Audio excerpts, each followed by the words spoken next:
Good morning friends, Rudra academy for civil services में आज आपका एक बार फिर से स्वागत है। प्रस्तुत है आपके सामने 16 अगस्त 2023 के हमारे महत्वपूर्ण करंट अफेयर्स। देखते हैं परीक्षा के दृष्टिकोण से आज हमारे लिए कौन कौन सी खबरें अत्यधिक महत्वपूर्ण रहीं। चलिए शुरू करते हैं। पहली खबर आपके सामने है यहाँ रेमिटेंसेस के संदर्भ में। बता दूँ आपको कि अभी हाल ही में भारत सरकार के वित्त मंत्रालय द्वारा कुछ आंकड़े जारी किए गए हैं और इन आंकड़ों में बताया गया है कि वित्त वर्ष 2021-22 की तुलना में वित्त वर्ष 2022-23 में या कह लीजिए वित्त वर्ष 2023 में भारत को जो रेमिटेंस प्राप्त हुए हैं प्रवासी भारतीयों द्वारा, उसमें 26% का इजाफा हुआ है। अर्थात 2022-23 में भारत को पिछले वित्तीय वर्ष की तुलना में 26% अधिक रेमिटेंस भेजा गया है। और ये आपके कुल कितना है अमाउंट है, तो ये 112.5 बिलियन डॉलर। ध्यान रखिएगा, आपसे एग्जाम में पूछा जा सकता है। क्लियर है। जबकि पिछले वित्तीय वर्ष में अर्थात 2021-22 में कितना भेजा गया था, तो 89.1 बिलियन डॉलर। क्लियर है। और भारत में जो रेमिटेंसेस भेजे जाते हैं उसमें सर्वाधिक हिस्सेदारी किस देश की होती है, तो वो है आपका यूएसए। ये भी आप ध्यान रखिएगा। और इसी रिपोर्ट में एक और चीज़ बताई गई है।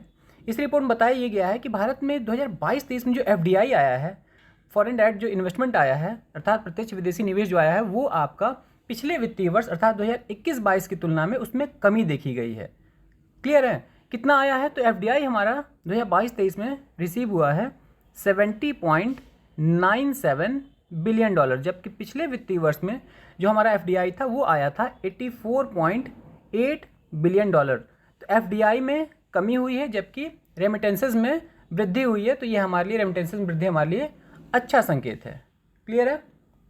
अब आपको बता दूं कि जो रेमिटेंसेस भारत में आते हैं बाहर से, जो विदेशों में जो भारतीय रहते हैं, वो जो भारत में पैसा भेजते हैं, वो पैसा भारत सरकार के भुगतान संतुलन खाते के अंतर्गत कहाँ उसको दर्ज किया जाता है, तो ये ध्यान रखिएगा। ये भुगतान संतुलन खाते के अंतर्गत आपका होता है करंट अकाउंट अर्थात चालू खाता। चालू खाते में भी आपको पता है दो प्रकार खाते होते हैं। एक आपका विजिबल अकाउंट अर्थात दृश्य या व्यापार खाता उसको बोलते हैं, और दूसरा आपका अदृश्य खाता होता है। अदृश्य खाते में भी दो प्रकार होते हैं। पहला आपका कारक सेवा व्यापार शेष होता है अर्थात factor services balance of trade. दूसरा होता है आपका गैर कारक सेवा व्यापार शेष। तो इसमें आपका जो हमारा रेमिटेंसेज आता है बाहर से, वो आपका कारक सेवा व्यापार शेष में दर्ज किया जाता है। तो आपसे एग्जाम में सीधे सीधे ये भी प्रश्न पूछा जा सकता है कि बताइए भारत में जो रेमिटेंसेज भेजे जाते हैं प्रवासी भारतीयों द्वारा, वो बेसिकली किस खाते में दर्ज किया जाता है बैलेंस ऑफ पेमेंट के। तो ये ध्यान रखिएगा, वो बैलेंस ऑफ पेमेंट के चालू खाते में वो दर्ज किया जाता है। क्लियर है। आगे बढ़ते हैं। अगली आपके सामने खबर है 15 अगस्त 2023 को कल मनाया गया हमारा भारत का स्वतंत्रता दिवस, 77वां स्वतंत्रता दिवस। ध्यान रखिएगा। तो इस अवसर पर हमारे प्रधानमंत्री नरेंद्र मोदी जी द्वारा दिल्ली के लाल किले पर लगातार 10वीं बार तिरंगा फहराया गया है। ठीक है। तो इन्होंने पूर्व प्रधानमंत्री मनमोहन सिंह की बराबरी कर ली है। उन्होंने भी दिल्ली के लाल किले पर लगातार 10 बार तिरंगा फहराया था। जबकि आपसे एग्जाम में प्रश्न पूछा जाता है कि ये बताइए दिल्ली के लाल किले पर सर्वाधिक बार तिरंगा किसने फहराया, तो ये ध्यान रखिएगा हमारे देश के प्रथम प्रधानमंत्री जवाहरलाल नेहरू जी ने 17 बार इस तिरंगा फहराया था। क्लियर है। जबकि उन्होंने 17 बार लगातार फहराया था, ये भी बात ध्यान रखिएगा। जबकि इंदिरा गांधी जी ने 16 बार तिरंगा फहराया था, जिसमें इसमें से 16 बार में से 11 बार उन्होंने लगातार फहराया था। ठीक, क्लियर है। अटल बिहारी वाजपेयी जी ने 6 बार फहराया था। और ये भी आपसे पूछा जा सकता है कि भारत में अभी तक कुल 15 प्रधानमंत्री हुए व्यक्ति के तौर पर। तो इन 15 प्रधानमंत्रियों में से 2 ऐसे प्रधानमंत्री थे जिनको कभी मौका ही नहीं मिला लाल किले पे तिरंगा फहराने का, क्योंकि उनका कार्यकाल इतना छोटा था कि उस दौरान भारत का स्वतंत्रता दिवस आया ही नहीं। तो ये हैं आपके गुलजारी लाल नंदा जी और चंद्रशेखर जी। इनको कभी तिरंगा फहराने का मौका ही नहीं मिला लाल किले पर। क्लियर है। तो ये बात आप ध्यान रखिएगा। अब आपको बता दूं लाल किले का यहाँ पे जिक्र हुआ है, तो आपको सबसे इंपॉर्टेंट चीज़ कि जो लाल किला है उसको बनवाया किसने था, तो उसको शाहजहाँ ने बनवाया था। कब बनवाया था, तो बन के तैयार हुआ था 1638 से उसका काम शुरू हुआ था बनना। किसके नेतृत्व में, तो उस्ताद हामिद और उस्ताद अहमद लाहौरी। पूछा जाता है कि दिल्ली के लाल किले का वास्तुकार कौन था, तो एग्जाम में जनरली आपसे उस्ताद अहमद लाहौरी का ही नाम रहता है, तो ध्यान रखिएगा उस्ताद अहमद लाहौरी। ठीक है ना। उन्होंने 1638 में इसका निर्माण कार्य शुरू करवाया था और ये आपका बन के तैयार हो गया 1648 में, 10 साल के अंदर। क्लियर है। और इसका उस समय असली नाम क्या था, तो इसका असली नाम था किला ए मुबारक। क्या नाम था, किला ए मुबारक। लेकिन अंग्रेजों ने लाल बलुआ पत्थर से निर्मित होने के कारण इसको नाम दे दिया लाल किला। क्लियर है। तो आपसे एग्जाम में यहाँ से यदि कोई प्रश्न पूछा जाएगा तो आप गलत नहीं करेंगे। दूसरी चीज़, तिरंगे के संदर्भ में थोड़ा आपको तिरंगे का इतिहास बता दूं, जहाँ से कई प्रश्न आपके एग्जाम में आ सकते हैं। कई डायमेंशन में आपके प्रश्न यहाँ से डील हो जाएंगे। देखिए, भारतीय तिरंगे का जो इतिहास है वो 1906 से शुरू होता है। क्लियर है। तो भारत का जो पहला जो राष्ट्रीय ध्वज था वो 7 अगस्त 1906 को यही था। 7 अगस्त 1906 को कलकत्ता के पारसी बागान स्क्वायर अर्थात ग्रीन पार्क में इसको फहराया गया था। ठीक है, इसको डिज़ाइन किसने किया था? तो इसको डिज़ाइन किया था हमारे देश के स्वतंत्रता सेनानी सचिंद्र प्रसाद बोस और हेमचंद्र कानूनगो द्वारा इस झंडे को तैयार किया गया था। आप देख पा रहे हैं कि इसमें क्या है, इसमें आपका ऊपर 8 कमल हैं, फिर आपका हरा, पीला और लाल नीचे पट्टी है, बीच में वंदे मातरम लिखा हुआ है, नीचे अर्धचंद्र और सूर्य है। ठीक, तो आपसे पूछा जा सकता है पहली बार भारत का राष्ट्रीय ध्वज कहाँ फहराया गया? तो आपका कलकत्ता के पारसी बागान स्क्वायर में इसको फहराया गया था। ठीक है, कब? 7 अगस्त 1906 को। क्लियर है? फिर उसके बाद से आगे बढ़ते हैं, तो ये है आपका अगला झंडा। फिर डेवलपमेंट होता है 1907 में। यदि हम बढ़ते हैं तो 1907 में इस झंडे को 22 अगस्त 1907, ये तारीख भी आप ध्यान रखिएगा, 22 अगस्त 1907 को ये झंडा फहराया गया था। जर्मनी के स्टुअर्टगार्ड में इंटरनेशनल सोशलिस्ट कॉन्फ्रेंस आयोजित की गई थी। उसी दौरान भारतीय क्रांति की मां कही जाने वाली मैडम भीखाजी कामा के द्वारा ये झंडा 7 अगस्त 1922 को फहराया गया था स्टुअर्टगार्ड में। तो ये ध्यान रखिएगा, इस झंडे में बस ये देखिए, बाकी सब तो लगभग वैसा ही, इसमें भी वंदे मातरम लिखा हुआ है, सूर्य और चंद्र है, इसमें भी हरी पट्टी है, लेकिन ऊपर वाले में यहाँ पे कमल हटा करके और ये प्रतीक यहाँ पे लगा दिए गए हैं। क्लियर है? फिर आगे बढ़ते हैं, तो उसके बाद से अगला डेवलपमेंट होता है झंडे का, ये है 1917 का झंडा। 1917 में इसको होम रूल लीग आंदोलन उसमें भारत में चल रहा था, बाल गंगाधर तिलक और श्रीमती एनी बेसेंट के द्वारा। तो उस समय भारत में जिस झंडे को डिजाइन करके उपयोग किया गया था वो था हमारा यही झंडा था। क्लियर है? फिर उसके बाद से 1921 में झंडा हमारा फिर से बदलता है, और ये जो झंडा है ये अनऑफिशियली कांग्रेस ने इसको एक्सेप्ट किया था 1921 में।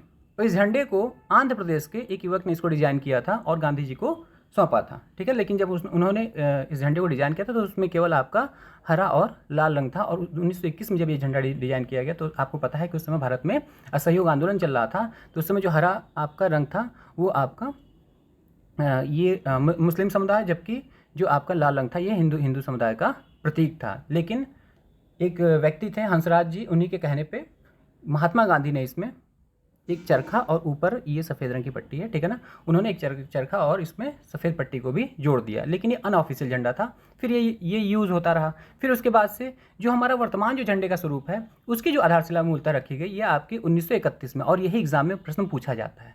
ठीक है, ये जो हमारा वर्तमान झंडा है इसको डिजाइन किसने किया था? तो इसको डिजाइन किया था पिंगली वेंकैया ने। किन्होंने? पिंगली वेंकैया ने। और इसको कांग्रेस ने ऑफिशियली इसको एक्सेप्ट कर लिया था 1931 में। लेकिन इस झंडे में बीच में आपका देखिए ऊपर एक केसरिया रंग, बीच में सफ़ेद और नीचे हरा, ठीक है, जो कि हमारा वर्तमान आज का झंडा भी है, लेकिन इसमें बीच में गांधी जी का चरखा था। क्लियर है? फिर उसके बाद से हमारी संविधान सभा बनती है और वहाँ पे एक झंडा समिति नियुक्त की जाती है। किसके अध्यक्षता में? तो डॉक्टर राजेंद्र प्रसाद, ये भी आपसे एग्जाम में पूछा जाता है। ठीक, तो उन्होंने, उस समिति ने जो झंडा था वो तो वही रखा, लेकिन बीच में इस चरखे के जगह पर उन्होंने सारनाथ के अशोक स्तंभ से लिया गया ये अशोक चक्र इसमें बीच में लगा दिया। ठीक है, उस चरखे के जगह पे। ठीक, और इस झंडे को ये भी पूछा जाता है कि भारत के वर्तमान राष्ट्रीय ध्वज को कब संविधान सभा द्वारा अंगीकृत किया गया था? तो इसको ध्यान रखिएगा 22 जुलाई 1947। ठीक है ना, 22 जुलाई 1947 को भारत का जो वर्तमान राष्ट्रीय ध्वज है उसको संविधान सभा द्वारा अंगीकृत किया गया था। क्लियर है? तो ये हमारी झंडे से संबंधित डेवलपमेंट थी। और एक और चीज़ आपको बता दूं कि भारत में जो झंडा फहराया जाता है वो बेसिकली एक कोड है उसके लिए, जो ध्वजारोहण के नियमों के लिए का जहाँ उल्लेख किया गया है, तो उसके लिए जो कोड है वो कोड कब आया था ये भी आपसे एग्जाम में प्रश्न पूछा जाता है। तो फ्लैग कोड ऑफ इंडिया के नाम से जाना जाता है, भारतीय ध्वज संहिता के नाम से जाना जाता है, वो 2002 में आया था। ये भी आप बहुत महत्वपूर्ण है, ध्यान रखिएगा। क्लियर है?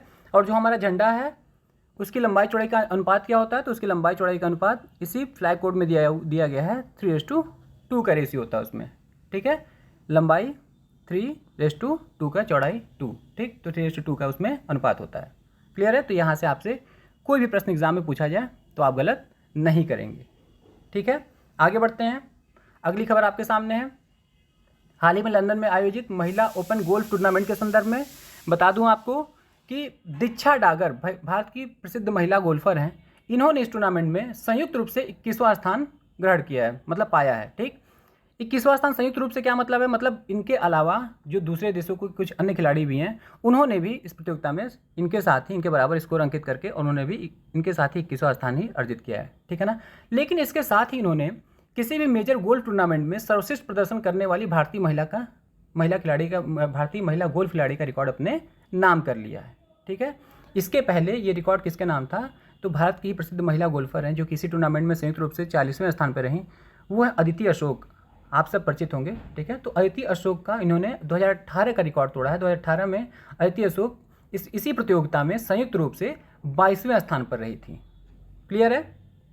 और आपको बता दूं कि ये जो महिला ओपन गोल्फ टूर्नामेंट आयोजित की गई, इसमें आपसे ये भी पूछा जा सकता है कि इसका खिताब किसने जीता, पहले स्थान पर कौन रहा? तो इसमें अमेरिका के प्रसिद्ध महिला गोल्फर हैं लिलिया वू।